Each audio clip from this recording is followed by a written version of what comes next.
A workshop for processing sheet glass and manufacturing double-glazed windows. The workshop is fully equipped and staffed with the following sections.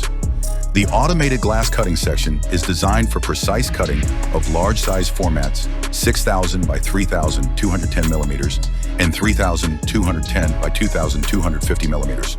Automated processing of various types of glass edges, such as blunted SE, ground GE, and polished PE.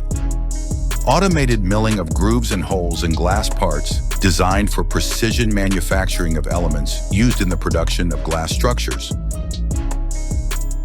The 2,440 by 4,200 millimeter glass tempering and bending section is designed for the production of tempered and bent glass used in the manufacture of facades, partitions, furniture, doors, fences, automotive, and interior glazing. The glass triplexing lamination section, which makes it possible to use glass in combination with special materials to produce safe and armored products.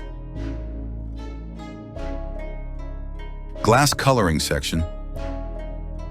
Enameled glass combines functionality and aesthetics, making it popular in modern construction and design. The insulating glass unit section. The double-glazed window production line is designed for the automated manufacture of multi-layer sealed glass structures such as double-glazed windows used in modern windows, doors, facades, building structures, and other applications.